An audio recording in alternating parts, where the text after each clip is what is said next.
Welcome to the Emerging Civil War podcast. I'm Chris Mackowski, and joining me today for another episode of Three Things I Learned are my colleagues Ryan Quint and Sam Flowers. How are you guys doing today?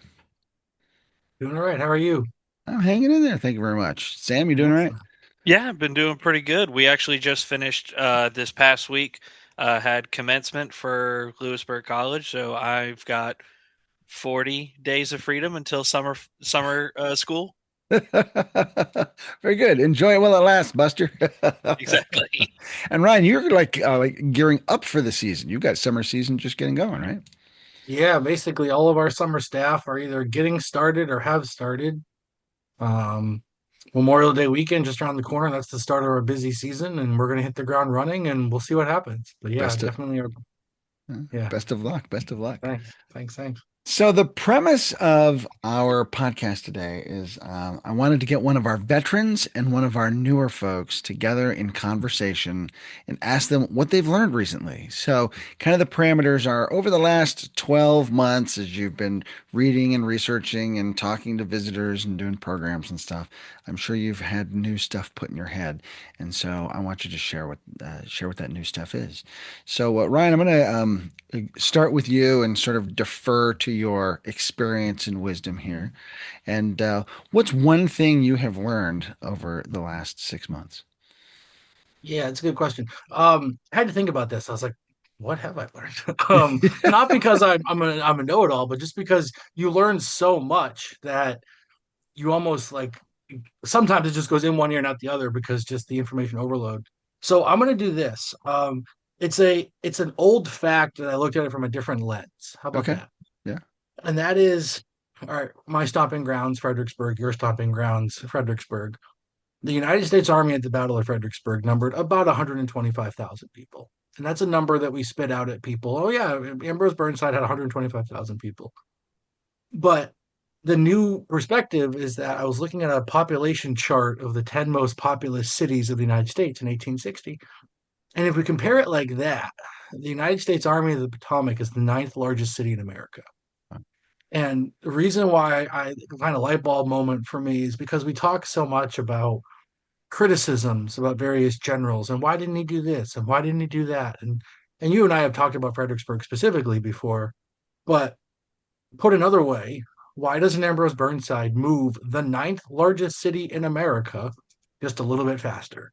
Um, and I think that's kind of a wow factor for people if you think about that. Don't think about it from, oh, he has all these soldiers, but he has to move. In 1860, the ninth largest city would be just behind St. Louis and just ahead of Baltimore. All right. So Baltimore's population was about 112,000. So you're Ambrose Burnside. You assume command of the army in early November, and you have to move the city of Baltimore. You have to feed it every day. You have to strategize what to do with the city of Baltimore. And so I think that puts a new perspective on some of the challenges faced by these officers. It's not, it's not just, oh, this division and that corps and that grand division. You have to move the city of Baltimore and feed the city of Baltimore every day. And I think that puts a new frame on some of the challenges logistically of any army, right? It doesn't have to be the army of Fredericksburg. It can be, even George Meade's army at Gettysburg, about 90,000 men. That's still a lot of people. Even Lee at Antietam, 45,000 people. That's still a lot of people. And so it's given me a newfound respect for, the very kind of cliche expression of amateurs study tactics, professionals study logistics. It's given me a newfound respect for that expression of Mm, yeah. yeah. Well, So and what strikes me about that, which, what a great way to twist that number on its head. When you have to move the city and feed the city. But I mean, you're literally talking transportation infrastructure, you're talking housing, you're talking all of the things that go with the city, the settlers yeah. and the stores and I mean, so it's not just moving these men and feeding them, but it's like everything that goes with that. Yeah, I mean, think about how much feces the city of Baltimore creates. And you have to make sure your army isn't sitting in that because then they get sick and now they're combat ineffective. And yeah, so sanitation, food, water. Water for your transportation. The United States Army at Fredericksburg had 60,000 animals, horses and mules, and donkeys and the like. But every single horse and every single donkey was, by the regulations, afforded 14 pounds of hay and a like number amount of oats. And then you're like your newfound respect for the likes of Montgomery Meggs, Rufus Ingalls just goes through the roof. They're not on the front line. They're not commanding a bayonet charge, but god dang, they're doing the work. And then you also have to have the infrastructure to support those animals. You've got to have veterinary care, and you've got to have blacksmiths and the Yeah, teamsters and all yeah, that yeah. too. Sam, what do you think about those numbers? Yeah, those numbers are unheard of, even in today's, kind of military tactics too. I think it really kind of goes into that broader sense of battlefields being the best classrooms. Understanding, like, if you go to Fredericksburg and you basically say over 100,000 people at one point in time were surrounding this area, and you try to put that into perspective. And I think for me, at least, as someone who tries to go to battlefields on a regular basis, that really kind of opens my brain to, seeing, like, the streets would be super crowded. No doubt soldiers would be filling into random buildings that might not even have beds or anything in them. One of the things that was in my brain during this entire time was thinking about a video clip I saw the other day. Dennis Fry prepping for his kayak tour along the Antietam Creek, and how everyone looks at Burnside's bridge and says, "Well, why didn't the Union soldiers just storm into the creek and then charge that way instead of single filing over the bridge?" And it's like, well, you get in there and it's at best to your knees and at worst to your waist, and then you have to walk up almost a 90-degree incline of a bank while you're getting shot at. And it's really something that we don't really put into perspective a whole lot, even historians and people who just kind of study this for fun. I think you're muted, And Chris. using that Yeah. example there, you know, I think about the smooth soled boots that these guys are wearing. And so you get into that muddy stream or slippery rocks, and it's like it just, people don't think those sorts of things through. And being in Fredericksburg, and I'm thinking, gosh, what if you just put another city on top of this city? Like, I mean, that's really what you're doing, right? And it's like, Yeah, I mean, you think about the town is built up for 5,000 people. That's the population of Fredericksburg in 1860. All right, we're going to put 20 of those on top of that.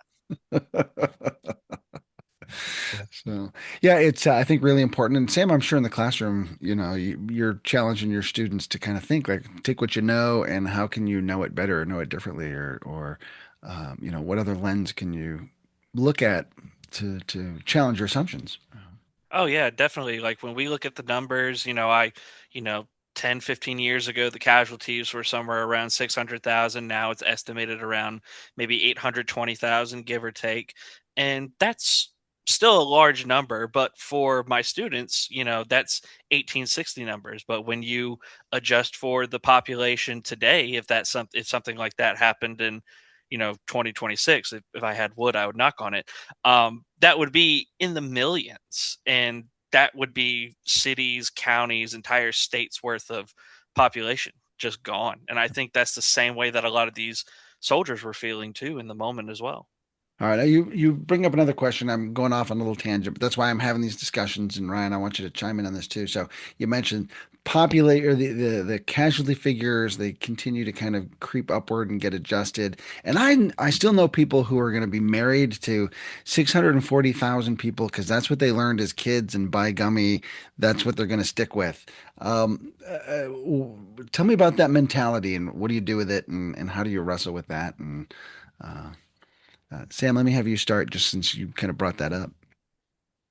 Yeah, when I kind of came up with it, obviously you look strictly at the deaths on 1861 to 1865. You're looking at what happened on the battlefield. You're looking at the killed from disease along the campaign.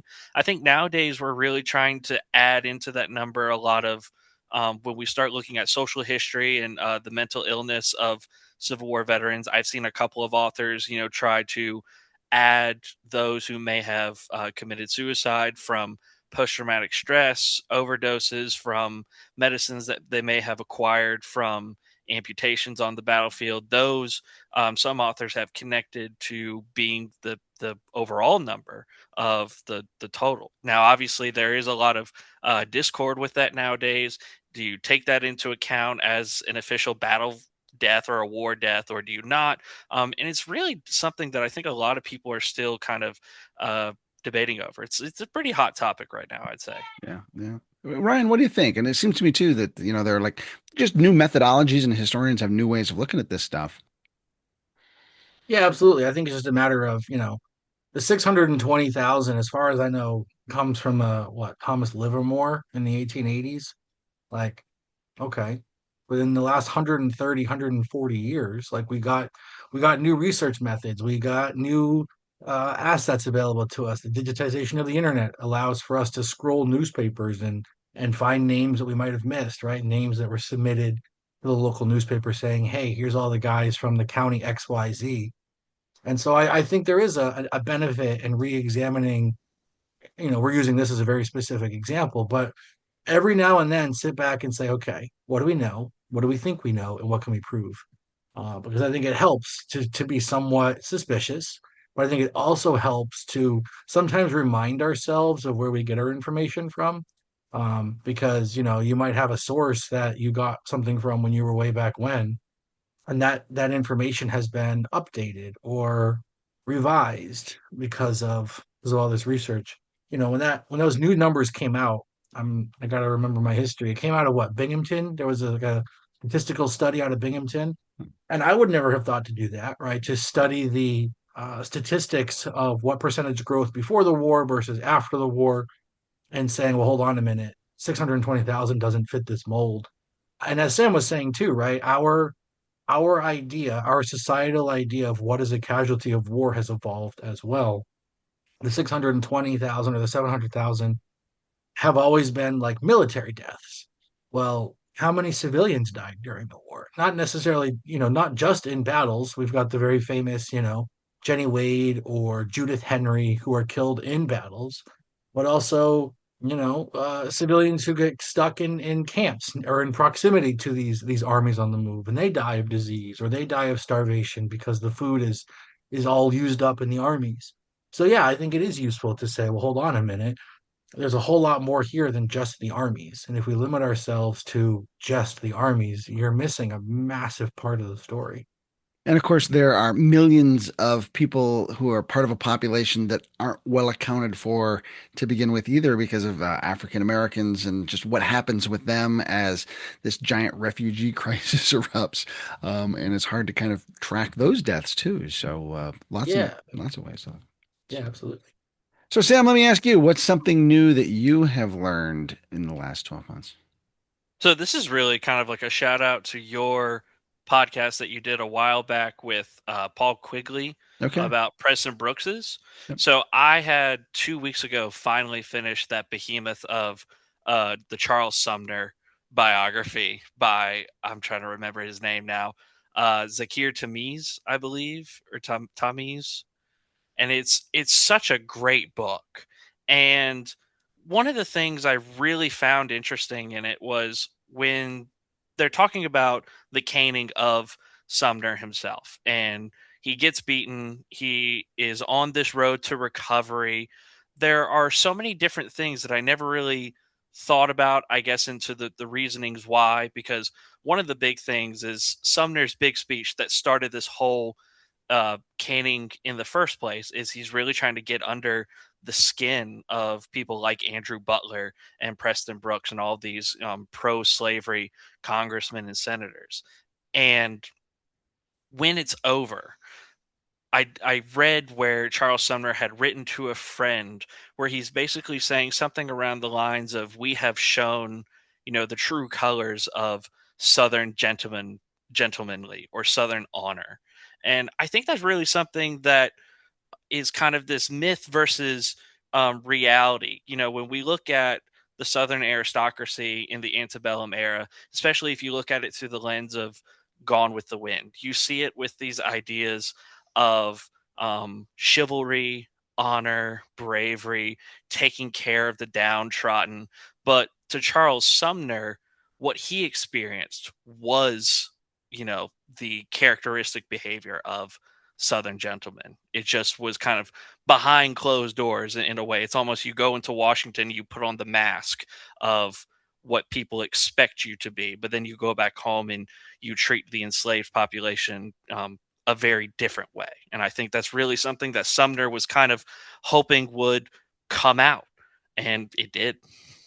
In pretty dramatic fashion there. Yeah. Yeah, Ryan, what do you think about that notion of perception versus reality in antebellum behavior? Yeah, absolutely. I think that's definitely fair. And I think the likes of, Joanne Freeman, she had her book Fields of Blood that came out some time ago about that notion. There's also a really good book called Washington Brotherhood, which is about Congress on the eve of the Civil War, examining the North and the South. And it's crazy because a lot of these people, when congressional sessions were in order, they would rent board houses, boardrooms, and tenants, sometimes even in the same building. So they would debate and argue and even fight on congressional floors. And then they would go back home and they'd be like, "What's going on?" As if it was like any normal day, which is crazy to think about. Especially today, right? We have this hyper politicized culture, whether we like it or not, it is. And I don't think too many Republicans and Democrats are just hanging out in their apartment rooms after Congress lets out, which is exactly what they're doing in the 1850s and 1860s. To the notion of kind of like this societal honor, yeah, I think you're absolutely right. I think Charles Sumner knows how to stir the pot, knows how to accomplish an objective. Um, and you can have Southerners do the exact same thing. They can throw back in the Northern faces of, well, you're not too great yourself either. You have plenty of vices yourself. Um, and so yeah, this notion of like the way we think of Moonlight and Magnolia, it's not, that facade starts to slip pretty easily once you get into the reality of the situation. The thing that was most illuminating to me, or maybe not the most illuminating thing, but certainly illuminating to me, was the fact that, the stereotype of Sumner is that he's giving this impassioned, moralistic, speech, taking the high ground, really kind of railing against slavery. But he was actually trying intentionally to get a rise out of the Southerners. Like he was poking the bear, and he was poking the bear pretty ferociously intentionally, and so it's maybe not quite the high-minded speechifying that we tend to assume he was doing at the time, which to me, yeah, I don't know why that was surprising, but it certainly was. It isn't any different than what politicians are doing today. Yeah. So this is a real throwback comment. So when I was in 10th grade, I used to love going to see WWF wrestling at the Bangor Auditorium in Bangor, Maine. And they'd come every couple months. And there was this great matchup between a guy named Bob Backlund, who'd been the former heavyweight champion, and he'd been defeated by a bad guy named the Iron Sheik. And then the Iron Sheik ultimately lost the crown to Hulk Hogan. But while the Iron Sheik still had his belt, he had a rematch with Bob Backlund in the Bangor Auditorium. And they're, we're all just having a great time. And then afterwards, I went over to Burger King right next to the Bangor Odd to get a deal. And the two of them were sitting there having Whoppers together with a couple of the other guys. Sergeant Slaughter was sitting there. And it just made me realize, like, oh, this is really kind of for show, isn't it? Like these guys are riding the circuit and doing a show. And I think that speaks Yeah. to a comment that both of you made just about how the performance aspect of what's going on versus the reality of it. There's a certain fraternity of common interest and common activity going on there, I guess. So, Yeah. Ryan, what's number two on your list? Yeah. Number two, I've been dabbling a little bit with a new research project, which is the bombardment and the fall of Fort Pulaski in Savannah River, just outside Savannah, Georgia, in April 1862. And I think for most people, if you've read a little bit about the Civil War, the big thing about Fort Pulaski is, oh, this is when rifled artillery, ushered in the end of masonry forts and brick forts and things like that. And what astounded me as I'm reading all of this is that the Union Army doesn't bring that many artillerists with them to Fort Pulaski. There was a single company of the 3rd Rhode Island Heavy Artillery. And the reason it's so surprising to me is that the guns were not only effective against Fort Pulaski, they were effective being manned by essentially untrained people, which I think speaks to the power of rifled artillery beyond just, oh, cannonball go really far, right? These guns are so effective. You can take somebody basically off the street, which is what the Union Army does, and puts them to use with these guns. And from 11 batteries with 36 cannon and mortars, they reduced Fort Pulaski in 30 hours. Guys who have never fired a cannon before are given like, and it's crazy. The engineer in charge is Quincy Gilmore, and he talks about in his report, he says, we trained the soldiers when we could. So they're doing all this manual labor, they're making the cannons, and then like, oh, we got 5 minutes. Let's learn how to fire this thing, which is bonkers to me. Um, because here on the reverse side of this, Confederates are so confident that none of the Union guns can reach them. Robert E. Lee, who at the time was overseeing Savannah's defenses, tells the garrison commander, they'll make it hot for you, but they won't be able to reach it. But here come these guys who have been given like 10, 15 minutes of training, and they're just pummeling the hell out of this place. So newfound respect for the Union operations at Fort Pulaski. Was rifled artillery something that they had anticipated and just were overconfident about it, or is this a brand new, like, holy crap, where'd that come from? Yeah, so if you think about Robert Parrott, right? Parrott is perfecting his design through the 1850s. So it's pretty brand spanking new. It had been used in small isolated incidents, but as like I guess, as an actual siege technique, this is one of the first times. We have famous sieges throughout history, but the idea of a rifled gun being able to sit 2 miles away from its target and drill the same spot over and over and over again to make a breach, that's fairly new, which is why I think it surprises people like Robert E. Lee, and the garrison commander. And I realize fully that this is a very niche take. But yeah, just again the the oh wow factor of they were just like, this is a cannon. The shell goes in this way. You make it boom this way, and they made it work, right? So That's pretty incredible stuff. Sam, yeah, have you been to Fort Pulaski before? I've driven by it a couple times when I go down through Georgia and Florida, but I've never actually been able to visit it though. But it's on my bucket list. I definitely need to go. Yeah, I've never been there either, and it's one of those, I spent a lot of time in Charleston, and everyone's like, "You need to go down to Savannah and go see Fort," and I could never manage to make it. So Ryan, what got you hooked on this particular research project? my girlfriend. Yeah, okay, well, because she used Well, to work there, right? she used to Yeah. work there, yeah. So she used to work there, and she didn't have towards the end of her time there, she didn't have a great time, and it's not my story to tell. But I'm using this research project with her as a cathartic release, right? Ah. Exercise the demons by researching Fort Pulaski, because she was always frustrated that aside from a book or two, there's not much about the siege. Oh yeah, they fired at it for 30 hours and then it fell and everything is done. So there's a lot of questions that we decided to tackle together. So it's an attempt to kind of again bring a catharsis to her, Yeah. and let her think about it and write the story that she always wanted to tell and then never really quite had a chance to do. Ah. She could close her eyes and just envision herself manning those cannons and just blasting away at Yeah, somebody. exactly. I Yeah, think I that's can. how like people go to rage rooms or like Ah, axe yeah. throwing range. Yeah, we should make a cannon. Like, hey, you want to blow that up? I think that's a valid argument. So, Sam, what's number two on your list tonight? So, in the same harmony of doing research, I've been slowly trying to get through the manuscript on Civil War memory and Statuary Hall.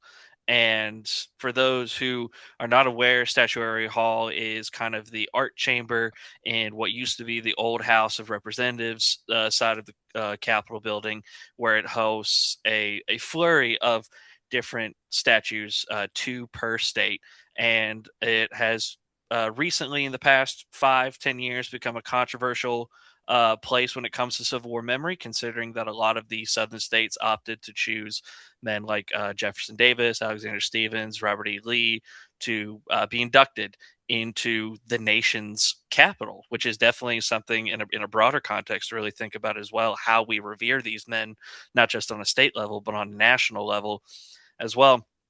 But one of the things that I always try to not only tell my students, but to tell everybody that I can like hold on to, the idea of being against monuments and replacing monuments is not something that just comes out of the vacuum in 2015, 2017.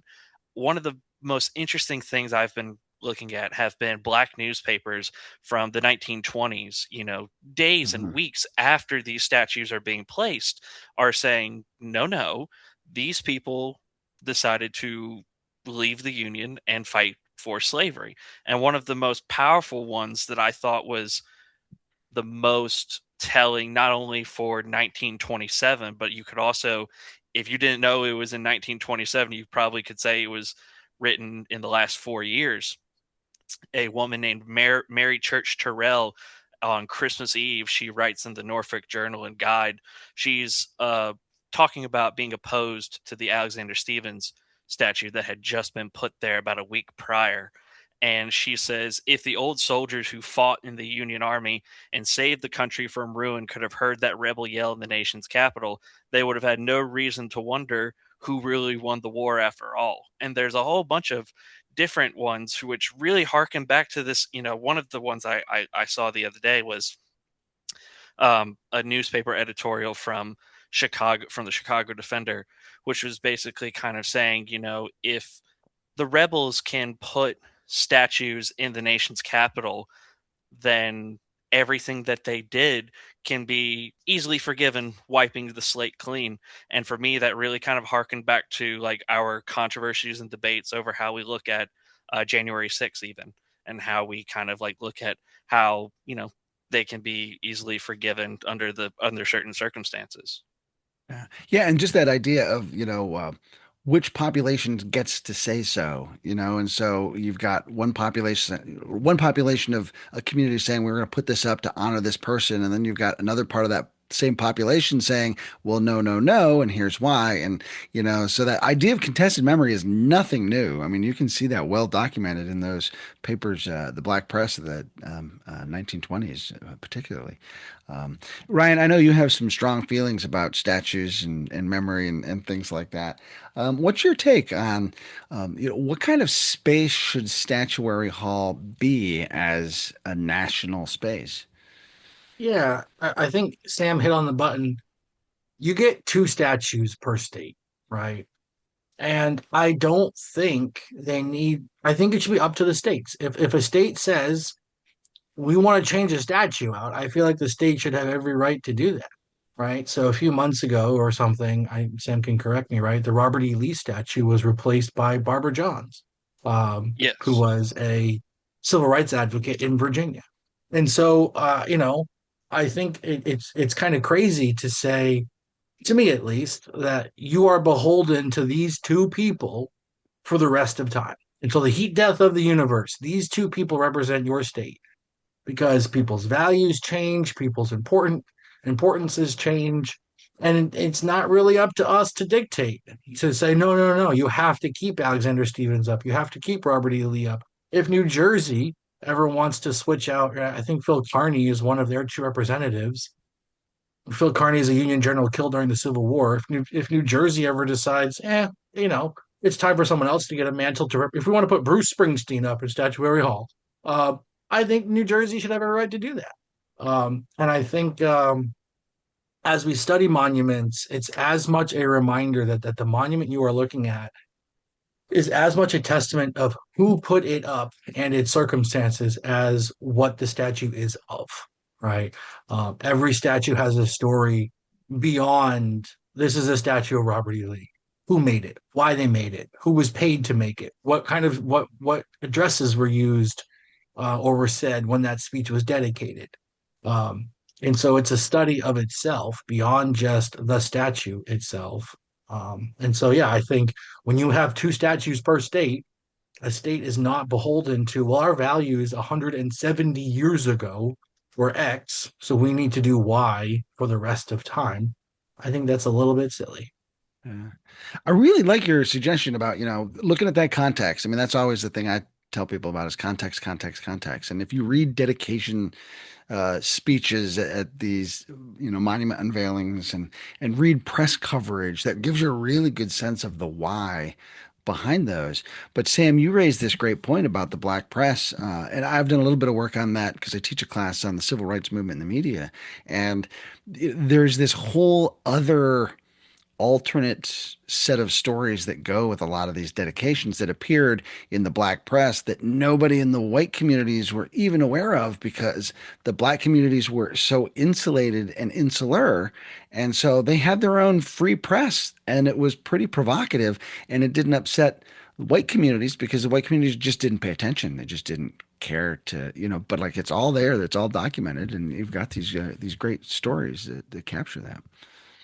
Yeah, and to a certain extent, you can, thank reconciliation to an extent because of that. Because a lot of white Union veterans and Confederate or white Confederate veterans were able to kind of, do that ceremonial handshake at Gettysburg in 1913, and on a broader sense, try to, let bygones be bygones and let it be a brother versus brother affair.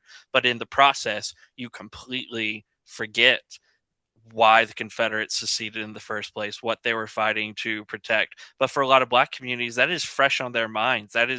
Been that's been their whole cause from day one, even before they weren't even allowed to fight as soldiers in the Union Army. And one of the things that I've been looking at recently, because I'm working on the chapter of Statuary Hall from basically 1956 to 2001, 2003, because that's when the law changes, something that Ryan had tacked on. You can, it up until 2001, 2003, once you put in those two statues at Statuary Hall, you could not replace them. It had to be in another amendment that got pushed through Congress at the dawn of the 21st century to actually transfer those out on a state by state situation.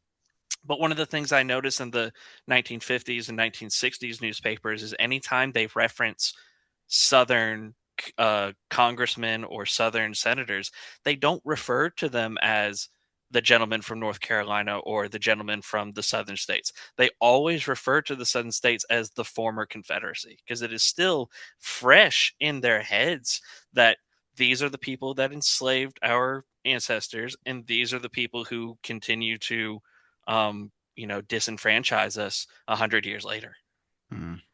And I would just encourage folks to go out and read this stuff. You can find it, and Ryan mentioned the digitization available because of the internet. I mean, you can find all these sorts of things all over the place on the internet. Ryan, it seems to me that people get threatened by some of this sort of stuff, though. Like they don't want to know the context because it's uncomfortable. How do you, as a public historian, deal with that? Because I know it's something you wrestle with all the time. Yeah, I think there is a comfortability in the cyclical nature that is the Civil War, because every 5 years we're always in a new cycle, right? It's the 165th anniversary of the Battle of First Bull Run coming up. Okay. And then it's the 165th anniversary of the 7 Days. And then it's the 165th anniversary of Appomattox. We never really get to, well, it's the 175th anniversary of the passage of the 13th Amendment. And so everyone's just kind of like, all right, Appomattox is done. We got to go back in time. Stonewall Jackson's back alive. Maybe we can win it this time. Right. And so I think there is a need to broaden our, you like that? Stonewall I Jackson. do. I think there's a need to Good, broaden good our joke. understanding of this conflict. Um, Leave the comfortability of 1861 to 1865, step out of that comfort zone, right? Because history continued after Appomattox and after Bennett, after Durham and Bennett Place, and after the CSS Shenandoah struck its colors in England. History kept going. Um, and so when I try to encourage people to think, okay, and then what? And then what? It's a way to try to get people to not necessarily agree with, but come to grips with some of these difficult questions that continued after the war ended. because the guns had to go silent at some point, right? They have to stop shooting at some point. And sometimes I'm successful, and some people just go, "Yeah, I'm gonna go bring out my early war uniform. I can put my old war uniform back, right?" Yeah. And like, sometimes it's a win-lose. Yeah. Yeah. Sam, and if people want to go look at some of these primary sources for themselves or some of this newspaper coverage, what would you suggest to them? Where would you point them? Well, well, I will say for starters, if someone really wants to invest in some of this research financially, I've been using newspapers.com, which is kind of like that partnership with Ancestry, which is a massive database, hundreds of thousands, if not millions, of newspaper clippings. But I can still find a bunch of things through Library of Congress and other sites like Hathi Trust is always good to find like old addresses made in honor of some of these statues. It's kind of like a blessing and a curse to live with technology as a historian nowadays. But the blessing part of it is so much stuff that you wouldn't think is digitized is. All you have to do is just kind of go through the weeds and look for it, and you can really find some really fascinating stuff. Very good. All right, we're heading into our home stretch here. We're up to number three. Ryan, your third thing that you have learned that you'd like to share. Yeah, so similar to my first one, this is a fact relearned. And in fact, I relearn this every year. And this will be my soapbox moment, and I think Sam will join me in just a second. And that is the kids are all right.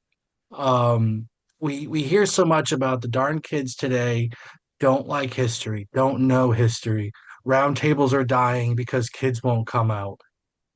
The kids are all right. And I say that it's been reaffirmed because as we come into the season starting, that means the arrival of our interns and at the park.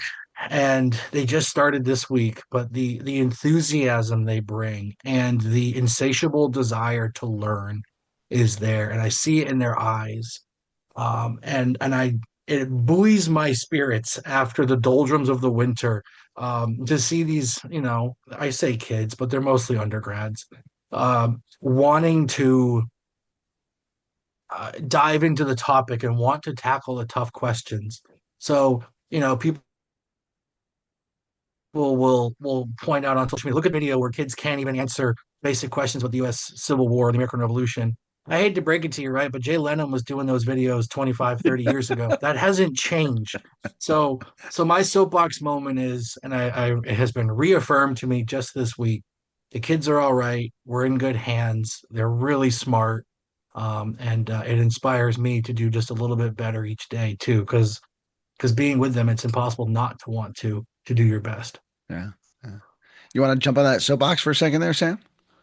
Yeah, so I'm actually it's a soapbox, but it's also kind of half and half because after 2 years of experience with students under my belt, I always feel the happiness of teaching with students, but I've always got like caution on my side as well because I have students who want to learn. You know, the two in American history, one, the most conversation and questions I get are when we talk about antebellum slavery. And in American history, too, when we talk about the civil rights movement and the Black Panther Party, because it's very near and dear to a lot of my students just because of that's more or less of their background. And it encourages me to continue to be an educator both in the classroom and outside of the classroom. The only caveat I say is we got to keep them away from AI, man. It's not it's not helping, especially just when I ask someone to do a research paper and it looks like a grad student level, and I look at it and I'm like, well, I couldn't write that. I don't know. And the other thing too is it gets a lot of history wrong. One of the big things I had a conversation with a student about is I introduced glory to one of my a couple of my students and kind of told them like, hey, we're going to watch this when I do Civil War and Reconstruction in the fall. They went ahead and watched it for themselves, and I was very proud of them for that. And then they were talking to me about the opener of how Robert Shaw's letter home to his wife, and they're like, that's a real letter. I'm like, no, it's not. And they're and they're like, but AI told me it was. I'm like, no, AI told you that it was coming from the movie. And then I thanks to looking at scores of blog posts from Kevin Levin, I was able to show them, hey, he's really good. He's going to come out trying to plug his book. He's got a biography coming. I encourage you to read that if you want to learn more about him, because film and pop culture is a really good way to bring in the next generation. It got me into it when I watched Gettysburg for the first time when I was younger, but there's always caution with that comes to that. You have to dissect the movie from the actual history, and that's definitely something that if people are in the room helping separate the two, we can get through a lot more actual content. Yeah, I agree. And of course, I've got writing horror stories for my own class, just students, using AI, and I ask them not to. They'll need to in their professions. So I don't tell them like never use it, but just for the context of this class where we're trying to learn some rules so that you can later on tell whether AI is giving you correct information or not. Like we have to first learn the rules. And it's really hard to trust him sometimes, and I want to trust him, and it's hard to trust him because, and there's no way to prove whether it's AI or not. And so, but I have found, not just with AI, but just in the classroom in general, like the students who really want to be there, they rise to the top. And those are the students that make you feel really good about coming into work every day and making it happen. And, there are going to be students who are going to cut the corners and they're going to cheat and they're not going to get out of it what they want to, but they'll, maybe they'll get their A. But like for me, that's not what's important. It's like, what are you learning? That's important. And the kids who want to learn, they're there and you can tell them and they respond and they rise to the challenge. And I get very invigorated, like Ryan says, when you see those kids really shine and they get excited and the light bulb goes off and like, oh, yes, yes, yes, this is why I do this. So, Sam, we're down to you for our last thing we've learned. So this is kind of a relearn. This is really something I never really thought about. When I looked at, I've been kind of diving a little bit more into Reconstruction, trying to become a lot more familiar with that because one, it is a continuation of the story of the Civil War. It does, like Ryan has said, it doesn't end in Appomattox. This story continues on even well past 1876. It goes well into the 20th and 21st century. And one of the things that was never, I guess, fully explained in my classroom, maybe to a full extent growing up, was they didn't allow Confederates to come into congressional office because of section, and Ryan, Chris, help me out if I get it wrong, section 3 of the 14th Amendment. That was something that restricted people at the time. If you had served in the Confederacy, you could not hold any federal office moving forward. And yet we still see people like John B. Gordon sit in office. Alexander Stephens eventually comes back to serve in Congress during the last half of that era. And I always wonder, how'd that happen? If we have an amendment and the sections there, how did it still happen? And that's when I came across the Amnesty Act of 1872, which basically says, I think I was able to pull it up, senators and representatives of the 36th and 37th Congresses, officers in the judicial, military, and naval service of the U.S., heads of department, and foreign ministers. So you were disqualified if you were in the 36th and 37th Congress. After that, you're fine. And at that point in time, really the only people who were members of Congress right before the secession crisis broke out are really guys like Jefferson Davis. Alexander Stephens was a state politician in Georgia, as was John B. Gordon and a bunch of other these guys that eventually do become into Congress. So there are these loopholes that I never really thought too much about until I started reading more and more about this Amnesty Act. And again, that maybe goes back to Ryan's point earlier, like the history kept going after Appomattox, and there's a lot more to kind of dig into that people tend to forget about. Um, uh, why is it that you decided you want to kind of dig into this Reconstruction stuff a bit more than you had been, Sam? It's real. Well, part of it has really kind of been because a requirement of writing more about this manuscript on Statuary Hall is to truly understand everything that was going on in Reconstruction, not only on a broader sense, but there were statues being erected during the Reconstruction era. And so there's always these addresses and remarks that really kind of synced into this. Like I can remember one where Ethan Allen was being unveiled for Vermont, and they really equated the Vermont boys of '76 being the same as the Vermont boys of 1861. And so there's always this correlation, this very early memory that happens in Statuary Hall as well.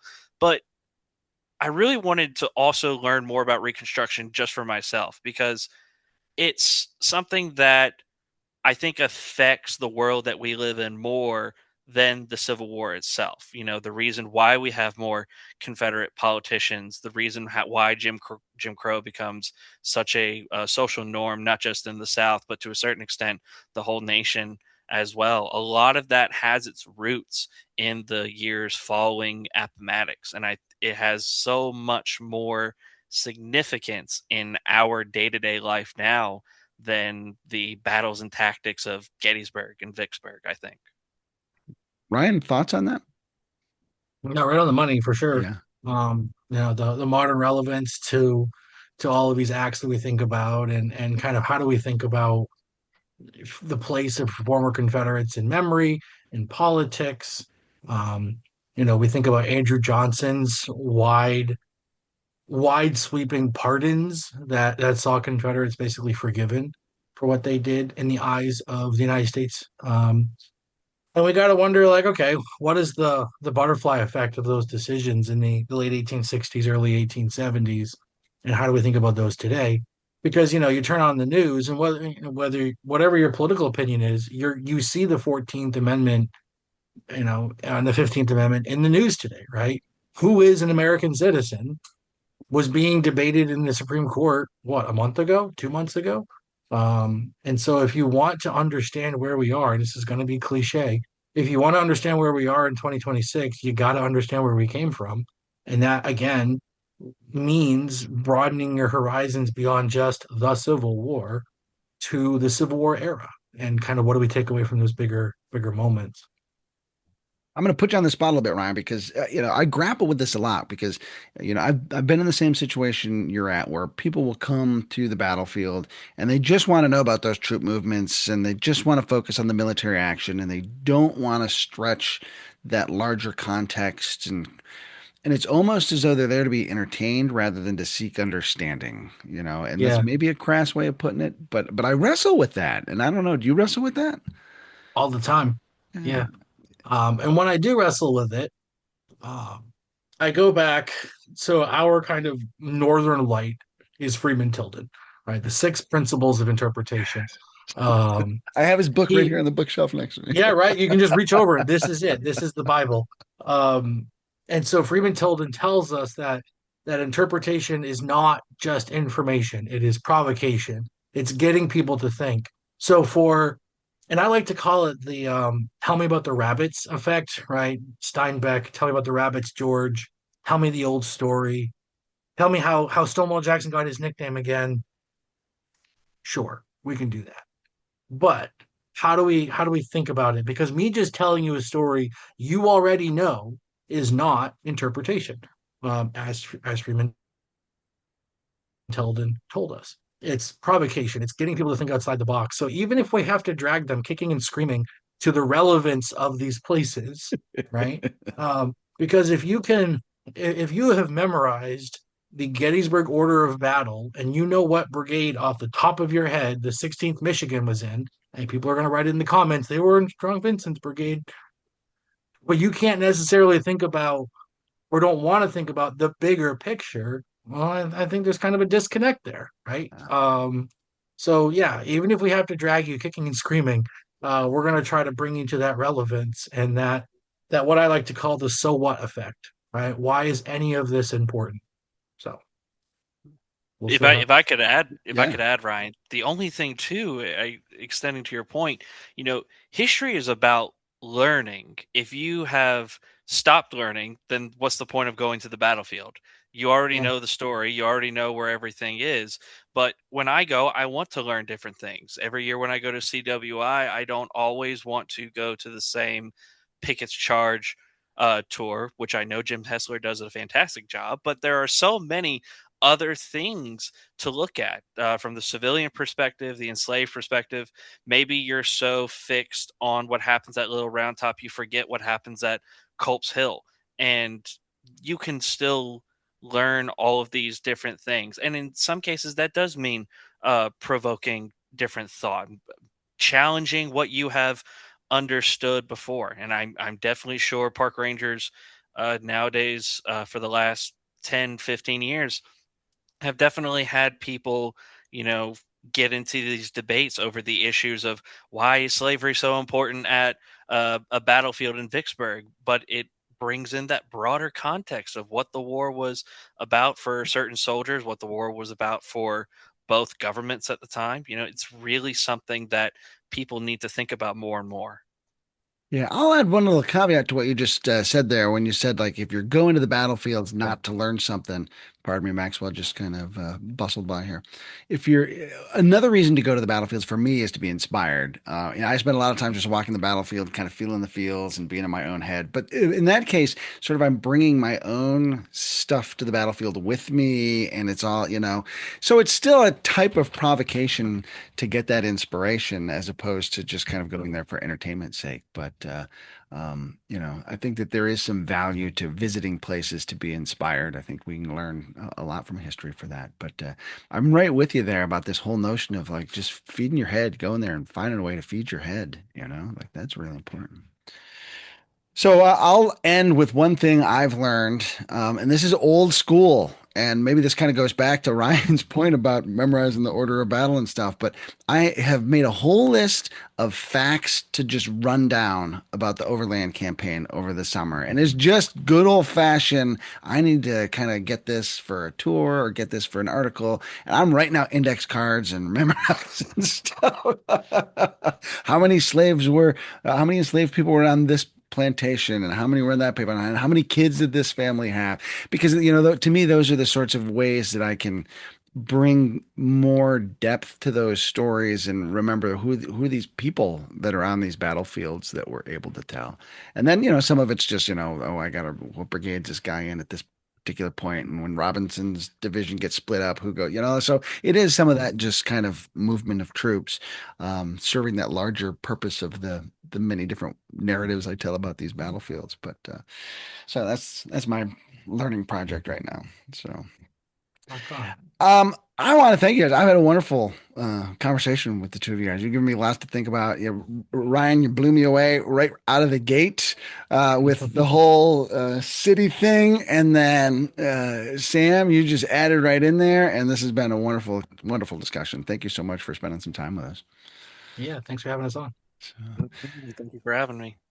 well, on behalf of Sam Flowers and Ryan Quint, I'm Chris Mackowski for the Emerging Civil War podcast. Thanks for being with us. We'll see you online and on the battlefield.